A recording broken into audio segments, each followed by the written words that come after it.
Hello बच्चों, अपन इथे class 7चा जो लेसन आहे सायन्सचा साऊंड प्रोडक्शन ऑफ साऊंड म्हणजे ध्वनी आणि ध्वनीची निर्मिती हा लेसन इथे बघत आहोत। मागे आपण 2 व्हिडिओजमध्ये आपण हा लेसन इथे हाफ लेसन आपल्या इथे झालेला आहे। पार्ट 1 आणि पार्ट 2 आपण इथे बघितलेला आहे। दोन्ही व्हिडिओ मी इथे अपलोड केलेला आहे। त्या दोन्हीची लिंक मी त्या डिस्क्रिप्शन बॉक्समध्ये देत आहे। तुम्ही जर बघितलं नसेल तर ते जरूर बघा। आजच्या व्हिडिओमध्ये आपण या जे चॅप्टरचा आहे पार्ट 3 ते बघणार आहोत। पार्ट 3 म्हणजे आपण आज जो पॉइंट बघणार आहोत या लेसनचा त्याचं नाव आहे time period of oscillation and frequency. यालाच आपण मराठीमध्ये म्हणतो दोलकाचा दोलनकाल व वारंवारिता। फ्रिक्वेन्सी म्हणजे वारंवारिता। आता ही वारंवारिता फ्रिक्वेन्सी कशा पद्धतीने काढायची त्याचं जे सूत्र आहे ते देखील आपण इथे बघणार आहोत। ठीक आहे, तर बघूया। Time period of oscillation and frequency. The time required by an oscillator to complete one oscillation is called the time period of oscillator. Time period of oscillator म्हणजे दोलकाचा दोलनकाल। तर टाइम पिरियड ऑफ ऑस्किलेशन म्हणजे काय तर बघा, दोलकाला म्हणजे त्या एक जी आपण ती वस्तू जी अडकवतो, थोडक्यात इथे आपण मागच्या व्हिडिओजमध्ये हेच पेंड्युलम हा जो बघितला होता याला आपण दोलक असे म्हणतो। ठीक आहे, हा जो दोलक आहे याला एका ठिकाणाहून दुसऱ्या ठिकाणी जाण्यासाठी जो टायमिंग पिरियड लागतो म्हणजे त्या दोलकाला एक दोलन पूर्ण करण्यासाठी लागलेल्या कालावधीला त्या वेळेला आपण पिरियड ऑफ ऑस्किलेटर असे म्हणतो। Time period of oscillator. In the previous activity the oscillator traverses the distance from the extreme position B to central position A and from there to the position C, then base again A and from A to B। आपण मागच्या कृतीमध्ये म्हणजे मागे आपण हा जो प्रयोग केलेला होता, एक्झाम्पल आपण बघितले होतं। या एक्झाम्पल मध्ये आपण इथे काय बघितलं होतं की या कृतीमध्ये आपण दोलकाला बी पासून या बी पर्यंत आपण हा ताणलेला आहे, ए पासून बी पर्यंत हा ताणलेला आहे। बी या ताणलेल्या स्थितीपासून ए या मूळ स्थितीकडे व तिथून सी या स्थितीकडे परत कडे ए व ए कडून पुन्हा बी असे ए बी परत बी ए सी या पद्धतीने हा जो काळ लागतो एका टोकापासून दुसऱ्या टोकापर्यंत मध्यस्थितीत देखील तो प्रत्येक वेळेस येत असतो। हे जे अंतर कापण्यासाठी त्याला जो वेळ लागतो त्या वेळेला आपण त्याला दोलनकाल असे म्हणतो, म्हणजे त्याला टाइम असे म्हणतो, म्हणजे टी असे म्हणतो। दोलकाने या सेकंदात पूर्ण केलेल्या दोलन संख्येला आपण दोलकाची वारंवारिता असे म्हणतो। म्हणजे तो जो टायमिंग पिरियड आपण लागतो त्याला फ्रिक्वेन्सी ऑफ ऑस्किलेशन असे म्हणतात। ठीक आहे, त्याला आपण टी असे म्हणतो। टाइम पिरियड ऑफ ऑस्किलेशन म्हणजे टी म्हणून आपण मोजतो, टी फॉर टाइम। ठीक आहे, तर the total motion B A C A B in previous activity is 1 oscillation. म्हणजे मागील कृतीमध्ये आपण काय बघितलंय की बी ए सी ए बी हे एकूण अंतर म्हणजेच एक दोलन होय। बघूया परत, हे बघा, ए पासून आपण बी पर्यंत आलोय, बी पासून परत ए पर्यंत, ए पासून सी पर्यंत, सी पासून परत ए बी, म्हणजे बी ए सी ए बी हा जो वेळ लागतोय करण्यासाठी हा जो एकूण अंतर जे आहे त्याला आपण एक दोलन असे म्हणतो, म्हणजे त्याला आपण ऑस्किलेशन असे म्हणतो। आता ह्याची फ्रिक्वेन्सी काढण्यासाठी हे जे सूत्र असतं ते कशा पद्धतीने असतं तर frequency is equal to, frequency म्हणजे n is equal to 1 upon the time period of oscillation. त्याला लागणारा वेळ 1 अपॉन त्याला लागणारा वेळ is equal to 1 upon T. ठीक आहे, या पद्धतीने आपण त्याचं सूत्र इथे लिहित असतो। तर frequency is the number of oscillations occurring in 1 second. एका सेकंदामध्ये किती दोलने झाली याला वारंवारिता असे म्हणतात। म्हणजे एका सेकंदामध्ये एका पॉइंट पासून दुसऱ्या पॉइंट पर्यंत ती जी वस्तू आहे ती किती वेळेस गेली त्याला आपण दोलन असे म्हणतो, म्हणजे ऑस्किलेशन असे म्हणतो। The unit of frequency is hertz. Frequency जे युनिट असतं ते हर्ट्ज मध्ये मोजतात, HZ। ठीक आहे, त्याचं शॉर्ट फॉर्म आहे HZ। 1 हर्ट्ज म्हणजे काय तर 1 hertz means there is 1 oscillation in 1 second. 1 hertz म्हणजे काय, एका सेकंदामध्ये एक एका सेकंदात एक ऑस्किलेशन झालं, म्हणजे काय, एक दोलन झालं. तर 100 hertz means 100 oscillation in 1 second. 100 hertz म्हणजे काय, तर एका सेकंदामध्ये 100 ऑस्किलेशन झाले, म्हणजे 100 दोलन झाले. ठीक आहे, पुढे बघूया. Take a plastic ruler and hold one of its end press down on the table. एक प्लास्टिकची पट्टी घेतलेली आहे टेबलच्या कडेला. ठीक आहे, टेबलच्या कडेला आपण ती प्लास्टिकची पट्टी ठेवलेली आहे चित्रात दाखविल्याप्रमाणे. इथे बघा, आणि त्या टेबलावर आपण एका साईडने ती दाबून धरलेली आहे. ठीक आहे, as shown in the picture, so that the large position of ruler of the table. Now ask your friend to press the free and end of the ruler down the release it. Observe what happens. Now press the ruler with your fingers at such point at it stop making any sound.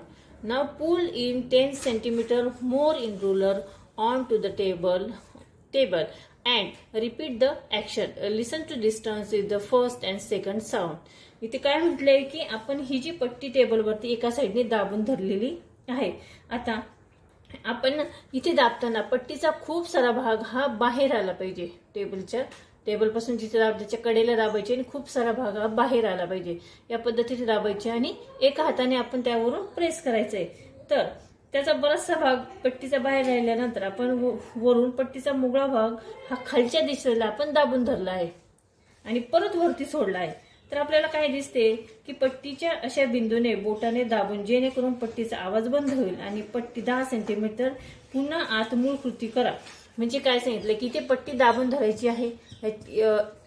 पट्टी दाबल्यानंतर पट्टीचा आवाज कशा पद्धतीने येतो हे observe करायचं आहे. त्यानंतर पट्टीची हे जे अंतर आपण रिकामं सोडलं होतं ते अंतर आता आतमध्ये घ्यायचं आहे आणि परत पट्टी दाबून धरायची आहे. आता पहिल्या व दुसऱ्या आवाजात येणारा फरक जो आहे, दोन्ही याचा आवाजाचा फरक जो आहे तो आपल्याला इथे नोंद करायचा आहे. म्हणजे आवाजाची जी वारंवारिता आहे, फ्रिक्वेन्सी आहे, व आवाजाच्या उंचीमध्ये जो फरक पडतो तोही आपल्याला या प्रयोगातून लक्षात येतो. म्हणजे पोकळीच्या पट्टीच्या मोकळ्या भागाची लांबी कमी कमी करून त्याची काय कृती आपण होती, आवाज कशा पद्धतीने येतो हे देखील आपल्याला इथे बघायचं आहे. म्हणजे व्हायब्रेशन हे कशा पद्धतीने कमी अधिक अंतरावरती होत असतं ते आपल्या लक्षात येतं. ठीक आहे, पुढे बघूया. आता इथे काही प्रयोग करायला सांगितलेले आहे की, आणि ते प्रयोग केल्यानंतर त्याची नोंद आपल्याला इथे करायची आहे. तर मी एक एक्झाम्पल इथे फक्त सांगत आहे की एक काही सेंटीमीटर लांबीचा आपल्याला दोरा घ्यायचा आहे. साधारणतः आपण 4 ते 5 सेंटीमीटर लांबीचा एक दोरा घेतला. त्या दोऱ्याच्या धातूला एक लाकडी लहान गोळा बांधून दोलन तयार करा. म्हणजे आपण या पद्धतीने बघा, इथे आपण एक प्रयोग केलेला होता, याच पद्धतीने असा प्रयोग करायचा आहे. एक दोरा घ्यायचा आहे. ठीक आहे, हा दोरा घेऊन त्याला एक लांब खाली गोळा बांधायचा आहे आणि ही कृती करायची आहे. लाकडी पट्टीला तो दोरावरती अडकून ठेवायचा आहे वरती आणि हे खाली टांगत ठेवायचं आहे. त्यानंतर आपण दोरा, हा जो दोलन आपण तयार केलेला आहे, हा लहान गोळा जो आहे तो आपण एका टोकापासून दुसऱ्या टोकापर्यंत लोटायचा आहे. ए पासून बी पर्यंत, बी पासून परत ए पर्यंत येतो, सी पर्यंत येतो. ही कृती करायची आहे.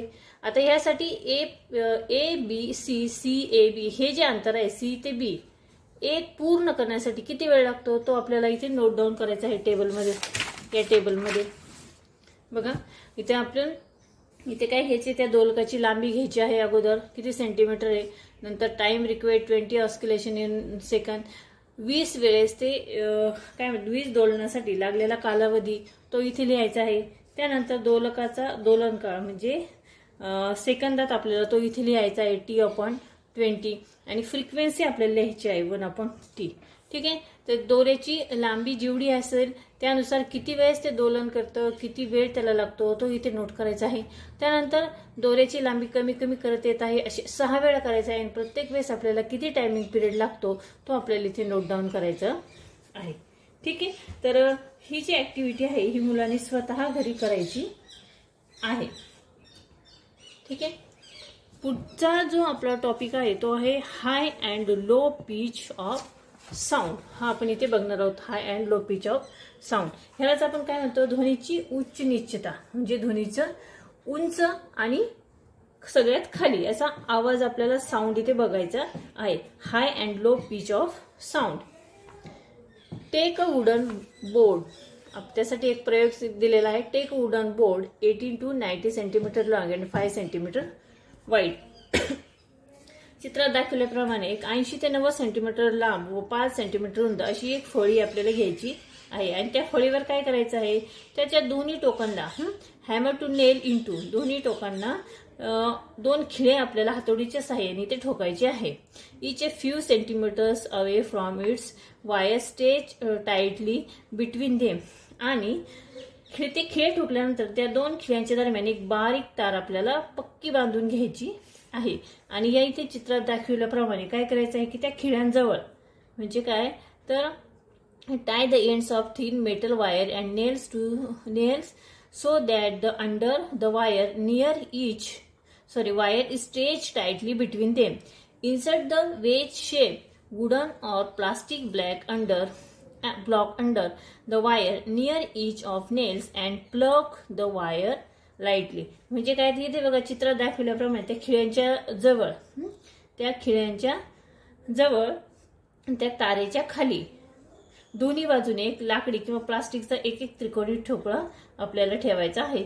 इथे एक ठेवलेला आहे आणि इथे देखील एक ठेवलेला आहे. आता हा ठोकळा काय असतं, काय करायचा, एक त्रिकोणी ठोकळा आपल्याला हळूहळू सरकवायचा आहे. म्हणजे तशी तार आपल्याला छेडायची आहे. तर बघा इथे तार जर छेडली तर आता आवाज कशा पद्धतीने येईल हे आपल्याला ऐकायचं आहे. तर तारेचं कंपन कशा पद्धतीने होतं ते इथे ऐकायचं आहे. Did you hear any sound? Observe when the wire vibrates. Now insert 2 or 3 small rectangular blocks below the wedge-shaped block on one side in such a way that the length of the wire does not change. पुढे काय म्हटलं आहे की आता त्या लाकडाचे 2-3 छोटे छोटे चौकोनी ठोकळे एका बाजूच्या त्रिकोणी ठोकळ्याखाली असे सरकवा. आता 2-3 छोटे छोटे ठोकळे आपण इथे ठेवायचे आहे एकावरती आणि ते असे एका साईडला सरकवायचे आहे. आणि आता त्रिकोणी ठोकळ्याखाली असे सरकवा की तारेच्या लांबीत काही फरक पडणार नाही. तारेची लांबी आहे तेवढीच राहणार आहे. मग लाकडाच्या ठोकळ्यामुळे तारेतील तणावात आता काही फरक पडतो का तो आपल्याला इथे बघायचा आहे. सुरुवातीला आपला हा छोटाच ठोकळा ठेवलेला होता, त्यानंतर आपण ही तार छेडली होती त्यावेळेस तारेचा जो आवाज झाला आणि आता हे 2-3 छोटे छोटे ठोकळे एका खाली एक असे इथे ठेवलेले आहे तारेच्या खाली.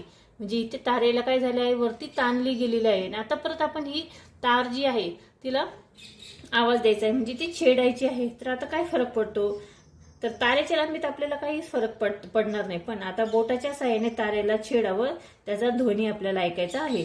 तसेच तारेचे कंपन हे आपल्याला पाहायचे आहे.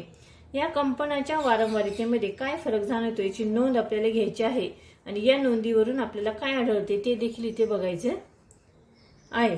आता आपल्याला काय फरक जाणवतो किंवा what can you infer from this. Note the difference your previous preserved in the frequency. What you can refer from this, when tension in the wire increase, the frequency is seen increases, and when it's reduced, frequency is also seen in decrease. We also previous of difference in the sound generated. When the tension is increased, the resulting sound is shelter.